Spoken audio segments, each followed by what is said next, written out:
Subscribe ಆಗಿ ನಮ್ಮ ಚಾನಲ್ಗೆ. ಹೊಸ ವಿಡಿಯೋಸ್ಗಾಗಿ ಬೆಲ್ ಐಕನ್ ಅನ್ನು ಕ್ಲಿಕ್ ಮಾಡಿ. ಹಾಯ್ ಫ್ರೆಂಡ್ಸ್, ಎಲ್ಲರಿಗೂ ನಮಸ್ಕಾರ. ಲಕ್ಷ್ಮಿ ಪಾಕಶಾಲೆ ಕಾರ್ಯಕ್ರಮಕ್ಕೆ ಸ್ವಾಗತ. ಇವತ್ತಿನ ದಿನ ನಾನು ಬೆಂಡೆಕಾಯಿ ಕುರ್ಕುರೆ ಮಾಡೋದು ಯಾವ ರೀತಿ ಅಂತ ತೋರಿಸ್ತಾ ಇದ್ದೀನಿ.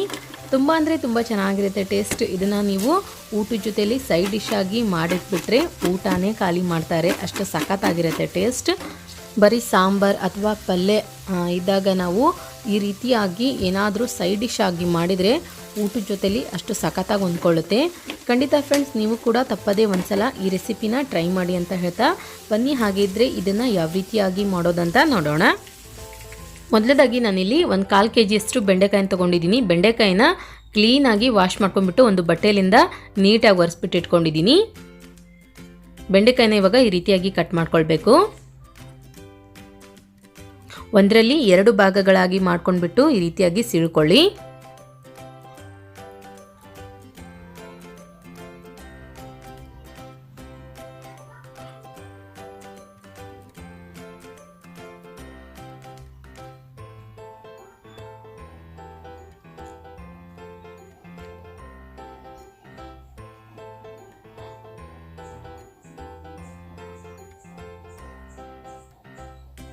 ಆದಷ್ಟು ಫ್ರೆಂಡ್ಸ್ ಈ ರೆಸಿಪಿ ಮಾಡೋದಕ್ಕೆ ಸ್ವಲ್ಪ ಎಳೆದಾಗಿರೋ ಬೆಂಡೆಕಾಯಿನ ತೊಗೊಳ್ಬೇಕಾಗತ್ತೆ. ಜಾಸ್ತಿ ಬಲ್ತಿರೋದನ್ನು ಯೂಸ್ ಮಾಡಬೇಡಿ.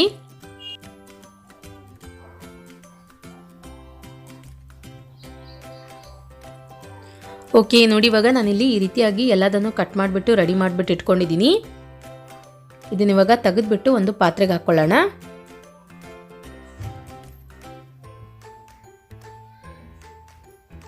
ಕಟ್ ಮಾಡಿರುವಂತಹ ಬೆಂಡೆಕಾಯಿಗೆ ಫ್ರೆಂಡ್ಸ್ ಇವಾಗ ಮಸಾಲ ಸೇರಿಸ್ಕೊಳ್ಳೋಣ. ಅರ್ಧ ಟೀ ಸ್ಪೂನಷ್ಟು ಧನಿಯಾ ಪೌಡರ್, ಅರ್ಧ ಟೀ ಸ್ಪೂನಷ್ಟು ಗರಂ ಮಸಾಲ, 1 ಚಿಟಿಕೆಯಷ್ಟು ಅರಿಶಿಣ ಪುಡಿ, 1 ರಿಂದ 1.5 ಟೀ ಸ್ಪೂನಷ್ಟು ಅಚ್ಚ ಖಾರದ ಪುಡಿ ಹಾಕ್ಕೊಳ್ಳಿ.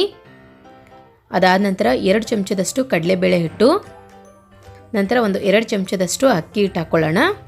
ಅದಾದ ನಂತರ ರುಚಿಗೆ ತಕ್ಕಷ್ಟು ಉಪ್ಪು ಸೇರಿಸ್ಕೊಳ್ಳಿ. ಒಂದು ಅರ್ಧ ಹೋಳಷ್ಟು ಲೆಮನ್ ಜ್ಯೂಸ್ ಆ್ಯಡ್ ಮಾಡ್ಕೊಳ್ಳೋಣ. ಎಲ್ಲದನ್ನು ಹಾಕಿದ ನಂತರ ನೋಡಿ, ಕೈಯಿಂದ ಇದನ್ನ ಇವಾಗ ಚೆನ್ನಾಗಿ ಮಿಕ್ಸ್ ಮಾಡ್ಕೊಳ್ಬೇಕು. ಒಂದಕ್ಕೊಂದು ಮಸಾಲ ಚೆನ್ನಾಗಿ ಹೊಂದ್ಕೊಳ್ಬೇಕದು, ಮತ್ತು ನಾವು ಹಾಕಿರುವಂತಹ ಎಲ್ಲ ಮಸಾಲನೂ ಬೆಂಡೆಕಾಯಿ ಜೊತೆಗೆ ಚೆನ್ನಾಗಿ ಹರಡಬೇಕದು, ಅಷ್ಟು ನೀಟಾಗಿ ಕಲಿಸ್ಕೊಳ್ಳಿ.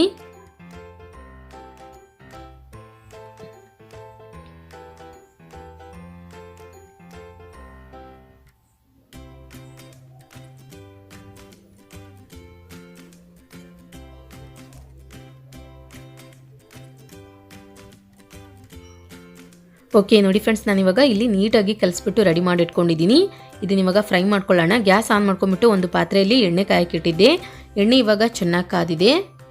ಕಾದಿರುವಂತಹ ಎಣ್ಣೆಗೆ ಇವಾಗ ರೆಡಿ ಮಾಡಿದಂತಹ ಬೆಂಡೆಕಾಯಿನ ಹಾಕ್ಕೊಳ್ಳೋಣ. ಎಣ್ಣೆ ಸ್ವಲ್ಪ ಚೆನ್ನಾಗಿ ಕಾದಿರಬೇಕು ಫ್ರೆಂಡ್ಸ್, ಆದಷ್ಟು. ಅಂದರೆ ನಾವು ಬೆಂಡೆಕಾಯಿ ಕುರ್ಕುರೆ ಮಾಡಿದಾಗ ತುಂಬ ನೀಟಾಗಿ ಫ್ರೈ ಆಗುತ್ತೆ. ಅನ್ನ ಸಾಂಬಾರು ಜೊತೆ ಅಂತೂ ಇಷ್ಟು ಸಖತ್ತಾಗಿರುತ್ತೆ ಟೇಸ್ಟ್, ಅಂದರೆ ಖಂಡಿತ ನೀವು ಒಂದ್ಸಲ ಟ್ರೈ ಮಾಡಿ ನೋಡಿ. ಪದೇ ಪದೇ ಇದೇ ಥರ ಮಾಡಿ ಅಂತ ಕೇಳ್ತಾರೆ ಮನೇಲಿ, ಅಷ್ಟು ಚೆನ್ನಾಗಿರುತ್ತೆ ಇದು ಫ್ರೆಂಡ್ಸ್. ಒಂದು ಸ್ವಲ್ಪ ಕ್ರಿಸ್ಪಿನೆಸ್ ಬರಬೇಕು, ಅಲ್ಲಿವರೆಗೂ ಚೆನ್ನಾಗಿ ಎಣ್ಣೆಯಲ್ಲಿ ಫ್ರೈ ಮಾಡ್ಕೊಳ್ಳಿ. ಒಂದು ಸ್ವಲ್ಪ ಟೈಮ್ ಹಿಡಿಯುತ್ತೆ, ಆದರೂ ಪರವಾಗಿಲ್ಲ. ಮೀಡಿಯಮ್ ಫ್ಲೇಮ್ನಲ್ಲಿ ಇಟ್ಬಿಟ್ಟು ಚೆನ್ನಾಗಿ ಫ್ರೈ ಮಾಡ್ಕೊಳ್ಳಿ. ಓಕೆ ನೋಡಿ, ಇವಾಗ ಇದು ರೆಡಿಯಾಗಿದೆ. ತೆಗೆದುಬಿಟ್ಟು ಒಂದು ಪ್ಲೇಟಿಗೆ ಹಾಕ್ಕೊಳ್ಳೋಣ. ಪೂರ್ತಿ ರೆಡಿ ಆಯಿತು ಅಂತಂದರೆ ಕ್ರಿಸ್ಪಿನೆಸ್ ಸೌಂಡ್ ಬರುತ್ತೆ ಈ ರೀತಿಯಾಗಿ. ಆ ಟೈಮಲ್ಲಿ ನೀವು ತೆಗೆದುಬಿಟ್ಟು ಒಂದು ಪ್ಲೇಟಿಗೆ ಹಾಕ್ಕೊಳ್ಳಿ.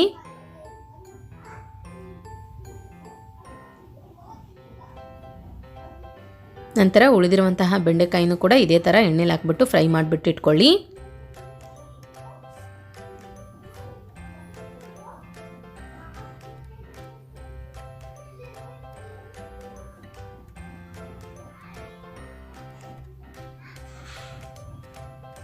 ನೋಡಿ, ಇವಾಗ ಇದನ್ನು ಅಷ್ಟೇ ರೆಡಿಯಾಗಿದೆ. ತೆಗೆದುಬಿಟ್ಟು ಒಂದು ಪ್ಲೇಟಿಗೆ ಹಾಕ್ಕೊಳ್ಳೋಣ.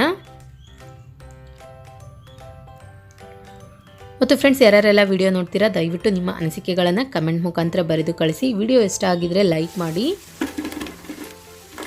ವಾವ್ ನೋಡಿ ಫ್ರೆಂಡ್ಸ್, ಇವಾಗ ಎಷ್ಟು ಸೌಂಡ್ ಬರ್ತಾ ಇದೆ. ತಿನ್ನೋಕ್ಕೂ ಕೂಡ ಅಷ್ಟೇ ಸಖತ್ತಾಗಿರುತ್ತೆ ಟೇಸ್ಟ್. ನೋಡಿದ್ರಲ್ಲ ಯಾವ ರೀತಿಯಾಗಿ ನಾವು ಸಿಂಪಲ್ಲಾಗಿ ಟೇಸ್ಟಿಯಾಗಿ ಬೆಂಡೆಕಾಯಿ ಕುರ್ಕುರೆ ಮಾಡೋದಂತ.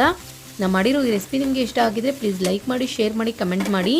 ಇನ್ನಷ್ಟು ಈಸಿ ರೆಸಿಪೀಸ್ಗಾಗಿ ನಮ್ಮ ಲಕ್ಷ್ಮೀ ಪಾಕಶಾಲೆ ಚಾನಲ್ಗೆ ಸಬ್ಸ್ಕ್ರೈಬ್ ಆಗೋದು ಮಾತ್ರ ಮರಿಬಾರ್ದು.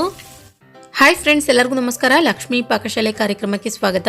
ಇವತ್ತಿನ ದಿನ ನಾನು ಒಂದು ರುಚಿಕರವಾದ ಬೆಂಡೆಕಾಯಿ ಫ್ರೈ ಮಾಡೋದು ಯಾವ ರೀತಿ ಅಂತ ತೋರಿಸ್ತಾ ಇದ್ದೀನಿ. ತುಂಬ ಅಂದರೆ ತುಂಬ ಚೆನ್ನಾಗಿರುತ್ತೆ ಟೇಸ್ಟ್. ನೀವು ಬಿಸಿ ಬಿಸಿ ಅನ್ನ ಸಾಂಬಾರು ಜೊತೆಗೆ ಈ ರೀತಿಯಾಗಿ ಬೆಂಡೆಕಾಯಿ ಫ್ರೈ ಮಾಡಿಕೊಟ್ರೆ ತುಂಬ ಖುಷಿಪಟ್ಟು ತಿಂತಾರೆ.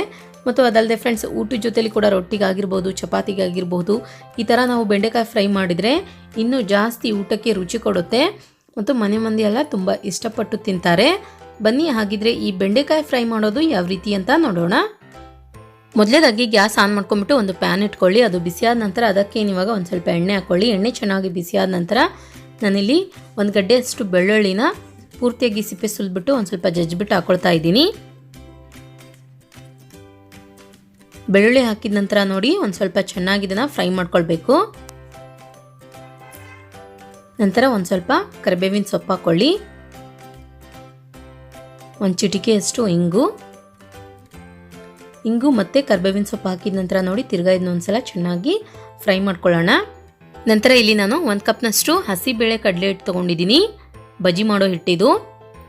ಇದನ್ನು ಅಷ್ಟೇ ಫ್ರೆಂಡ್ಸ್, ಪ್ಯಾನ್ಗೆ ಹಾಕ್ಬಿಟ್ಟು ಮೀಡಿಯಮ್ ಫ್ಲೇಮ್ನಲ್ಲಿ ಇಟ್ಬಿಟ್ಟು ಚೆನ್ನಾಗಿ ಬಿಸಿ ಮಾಡ್ಕೊಳ್ಬೇಕು. ಸ್ವಲ್ಪ ಕಲರ್ ಚೇಂಜ್ ಆಗಿಬಿಟ್ಟು ಘಮ ಘಮ ಅಂತ ಸುವಾಸನೆ ಬರುತ್ತೆ, ಅಲ್ಲಿವರೆಗೂ ನೀಟಾಗಿ ಇದನ್ನು ಮಿಕ್ಸ್ ಮಾಡ್ಕೊಳ್ಳಿ.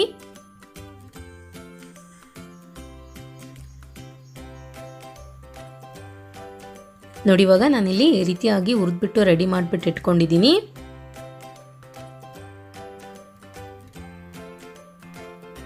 ಇದನ್ನ ಇವಾಗ ಗ್ಯಾಸ್ ಆಫ್ ಮಾಡ್ಕೊಂಡ್ಬಿಟ್ಟು ತೆಗೆದ್ಬಿಟ್ಟು ಇಟ್ಕೊಳ್ಳೋಣ. ಸ್ವಲ್ಪ ನಾವು ಹುರಿದಿರುವಂತಹ ಎಲ್ಲ ಪದಾರ್ಥಗಳು ತಣ್ಣಗಾಗಬೇಕು. ಅದಾದ ನಂತರ ಇಲ್ಲಿ ನಾನು ಬೆಂಡೆಕಾಯಿ ತೊಗೊಂಡಿದ್ದೀನಿ. ಒಂದು 100 ಗ್ರಾಮ್ನಷ್ಟು ಬೆಂಡೆಕಾಯಿನ ಕ್ಲೀನಾಗಿ ವಾಶ್ ಮಾಡಿಬಿಟ್ಟು ಒಂದು ಬಟ್ಟೆಯಿಂದ ಒರೆಸ್ಬಿಟ್ಟು ಇಟ್ಕೊಂಡಿದ್ದೆ. ಇದನ್ನ ಇವಾಗ ಮೇಲ್ಗಡೆ ಮತ್ತು ಕೆಳಗಡೆ ತುದಿ ಏನಿರುತ್ತಲ್ಲ ಅದನ್ನು ಕಟ್ ಮಾಡ್ಕೊಳ್ಳೋಣ.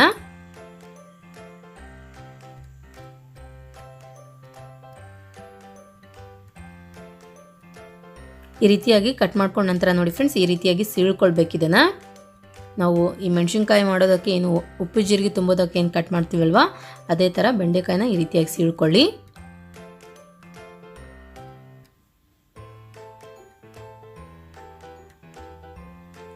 ಕೆಲವೊಂದ್ಸಲ ಬೆಂಡೆಕಾಯಲ್ಲಿ ಹುಳು ಇರುತ್ತೆ, ಸೊ ನೋಡಿಬಿಟ್ಟು ಕಟ್ ಮಾಡ್ಕೊಳ್ಳಿ. ನಾನಿಲ್ಲಿ ನೋಡಿ ಎಲ್ಲ ಬೆಂಡೆಕಾಯಿಗಳನ್ನು ಕಟ್ ಮಾಡಿಬಿಟ್ಟು ಸೀಳ್ಬಿಟ್ಟು ಇಟ್ಕೊಂಡಿದ್ದೀನಿ. ನಂತರ ಫ್ರೆಂಡ್ಸ್, ಮೊದಲೇ ನಾವು ಹುರಿದಿರುವಂತಹ ಕಡಲೆಬೇಳೆ ಹಿಟ್ಟಿಗೆ ಮಸಾಲ ಸೇರಿಸ್ಕೊಳ್ಳೋಣ. ಈ ರೀತಿಯಾಗಿ ಕೈಯಿಂದ ಚೆನ್ನಾಗಿ ಮಿಕ್ಸ್ ಮಾಡ್ಕೊಳ್ಳಿ. ಇದಕ್ಕೆ ನಾವು ಹಾಕಿರುವಂತಹ ಕರಿಬೇವಿನ ಸೊಪ್ಪು ಕೂಡ ಪುಡಿ ಪುಡಿಯಾಗಿ ತುಂಬ ಚೆನ್ನಾಗಿ ಟೇಸ್ಟ್ ಕೊಡುತ್ತೆ. ನಂತರ ಒಂದು ಚಿಟಿಕೆಯಷ್ಟು ಅರಿಶಿಣ ಪುಡಿ ಹಾಕ್ಕೊಳ್ಳಿ.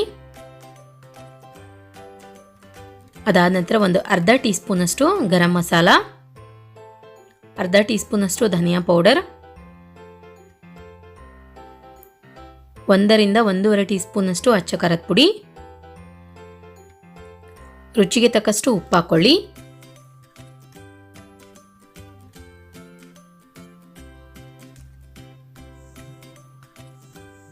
ನಂತರ ಫ್ರೆಂಡ್ಸ್, ಇಲ್ಲಿ ನಾನು ಒಂದು ಪೂರ್ತಿಯಾಗಿ ಲಿಂಬೆಹಣ್ಣನ್ನು ಕಟ್ ಮಾಡಿಬಿಟ್ಟು ಲೆಮನ್ ಜ್ಯೂಸ್ ಹಾಕ್ಕೊಳ್ತಾ ಇದ್ದೀನಿ. ಅದಾದ ನಂತರ 1.5 ಟೀ ಸ್ಪೂನಷ್ಟು ಎಣ್ಣೆ ಹಾಕ್ಕೊಳ್ಳಿ.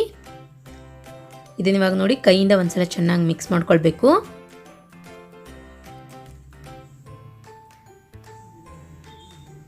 ಅದಾದ ನಂತರ ಫ್ರೆಂಡ್ಸ್, ಈ ರೀತಿಯಾಗಿ ರೆಡಿ ಮಾಡ್ಕೊಂಡಿರುವಂತಹ ಮಸಾಲನ ಮೊದಲೇ ನಾವು ಕಟ್ ಮಾಡಿರುವಂತಹ ಬೆಂಡೆಕಾಯಿಗೆ ಹಾಕ್ಕೊಳ್ಳೋಣ. ಸ್ವಲ್ಪ ಸ್ವಲ್ಪ ಮಸಾಲನ ತೆಗೆದುಕೊಂಡ್ಬಿಟ್ಟು ಬೆಂಡೆಕಾಯಿ ಒಳಗಡೆ ನೀಟಾಗಿ ತುಂಬಿಕೊಳ್ಬೇಕು. ಮತ್ತು ವಿಡಿಯೋ ನೋಡೋರಲ್ಲಿ ಒಂದು ರಿಕ್ವೆಸ್ಟ್ ಫ್ರೆಂಡ್ಸ್, ತುಂಬ ಜನ ವಿಡಿಯೋ ನೋಡ್ತಿರ್ತೀರಾ, ನಿಮ್ಮ ಅನಿಸಿಕೆ ಅಭಿಪ್ರಾಯಗಳನ್ನ ಕೆಳಗಡೆ ಕಮೆಂಟ್ ಸೆಕ್ಷನ್ ಆನ್ ಇರುತ್ತೆ, ಕಮೆಂಟ್ ಮಾಡಿಬಿಟ್ಟು ತಿಳಿಸಬಹುದು. ಮತ್ತು ಅದಲ್ಲದೆ ವಿಡಿಯೋ ಇಷ್ಟ ಆಗಿದರೆ ವಿಡಿಯೋಗೊಂದು ಲೈಕ್ ಮಾಡಿ ನಿಮ್ಮ ಫ್ರೆಂಡ್ಸ್ಗೆ, ಫ್ಯಾಮಿಲಿ ಮೆಂಬರ್ಸ್ಗೆಲ್ಲ ಶೇರ್ ಮಾಡ್ಕೊಳ್ಳಿ. ನೋಡಿ ಇವಾಗ ನಾನು ಇಲ್ಲಿ ಈ ರೀತಿಯಾಗಿ ಏನು ತುಂಬ್ತಿದ್ದೀನಲ್ಲ, ಈ ರೀತಿಯಾಗಿ ತುಂಬಿಕೊಳ್ಬೇಕು.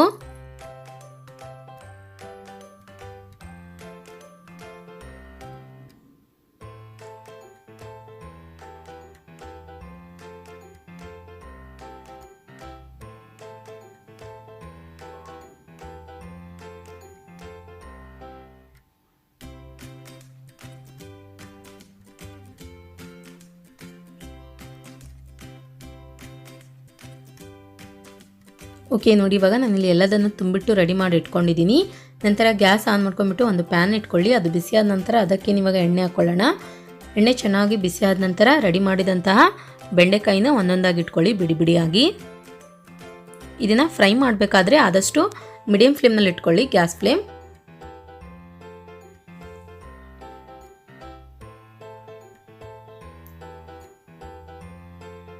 ನೋಡಿ ಫ್ರೆಂಡ್ಸ್, ಬೆಂಡೆಕಾಯಿ ಹಾಕಿದ ನಂತರ ಸ್ವಲ್ಪ ಗ್ಯಾಸ್ ಫ್ಲೇಮ್ ಮೀಡಿಯಮ್ ಆಗಿ ಇಟ್ಕೊಂಡ್ಬಿಟ್ಟು ಚೆನ್ನಾಗಿ ಇದನ್ನು ಫ್ರೈ ಮಾಡ್ಕೊಳ್ಳಿ. ಎರಡು ಕಡೆನೂ ಚೆನ್ನಾಗಿ ಫ್ರೈ ಆಗಬೇಕದು. ನೋಡಿ, ಬೆಂಡೆಕಾಯಿ ಒಂದು ಕಡೆ ಫ್ರೈ ಆದ ನಂತರ ಇದನ್ನು ಟರ್ನ್ ಮಾಡ್ಕೊಳ್ಳೋಣ. ಆದಷ್ಟು ಎಣ್ಣೆನ ಕಡಿಮೆ ಬಳಸಿ, ಇಲ್ಲಾಂದರೆ ನಾವು ಏನು ಒಳಗಡೆ ಎಲ್ಲ ತುಂಬಿರುವಂತಹ ಮಸಾಲ ಪೂರ್ತಿಯಾಗಿ ಎಣ್ಣೆಗೆ ಸ್ಪ್ರೆಡ್ ಆಗಿಬಿಡುತ್ತೆ. ಕಡಿಮೆ ಎಣ್ಣೆ ಬಳಸ್ಬಿಟ್ಟು ನೀಟಾಗಿ ಫ್ರೈ ಮಾಡ್ಕೊಳ್ಳಿ.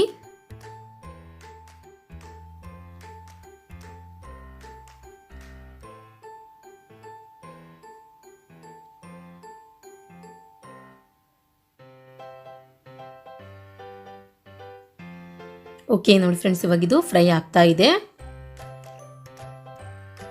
ನೋಡಿ, ಇವಾಗ ಬೆಂಡೆಕಾಯಲ್ಲಿ ಪೂರ್ತಿಯಾಗಿ ಫ್ರೈ ಆಗಿದೆ. ಇದನ್ನ ಇವಾಗ ಗ್ಯಾಸ್ ಆಫ್ ಮಾಡ್ಕೊಂಡ್ಬಿಟ್ಟು ತೆಗೆದ್ಬಿಟ್ಟು ಸರ್ವ್ ಮಾಡ್ಕೊಳ್ಳೋಣ. ಇದನ್ನು ಹಾಗೆ ಬರೀ ಬಾಯಲ್ಲಿ ಕೂಡ ತಿನ್ನಬಹುದು ಫ್ರೆಂಡ್ಸ್, ಈವ್ನಿಂಗ್ ಟೈಮ್ನಲ್ಲಿ ಸ್ನ್ಯಾಕ್ಸ್ ಥರ. ಓಕೆ, ನೋಡಿದ್ರಲ್ಲ ಯಾವ ರೀತಿಯಾಗಿ ನಾವು ಊಟದ ಜೊತೆಯಲ್ಲಿ ಸೈಡ್ ಡಿಶ್ ಆಗಿ ರುಚಿಕರವಾದ ಮಸಾಲ ಬೆಂಡೆಕಾಯಿ ಫ್ರೈ ಮಾಡೋದಂತ. ನಾನು ಮಾಡಿರೋ ಈ ರೆಸಿಪಿ ನಿಮಗೆ ಇಷ್ಟ ಆಗಿದ್ರೆ ಪ್ಲೀಸ್ ಲೈಕ್ ಮಾಡಿ, ಶೇರ್ ಮಾಡಿ, ಕಮೆಂಟ್ ಮಾಡಿ. ಇನ್ನಷ್ಟು ಈಸಿ ರೆಸಿಪೀಸ್ಗಾಗಿ ನಮ್ಮ ಲಕ್ಷ್ಮಿ ಪಾಕಶಾಲೆ ಚಾನಲ್ಗೆ ಸಬ್ಸ್ಕ್ರೈಬ್ ಆಗೋದು ಮಾತ್ರ ಮರಿಬಾರ್ದು. ಮತ್ತೆ ಒಂದು ಇಂಟ್ರೆಸ್ಟಿಂಗ್ ರೆಸಿಪಿಯೊಂದಿಗೆ ಬರ್ತೀನಿ ಮುಂದಿನ ಸಂಚಿಕೆಯಲ್ಲಿ. Keep watching. Thank you. Bye.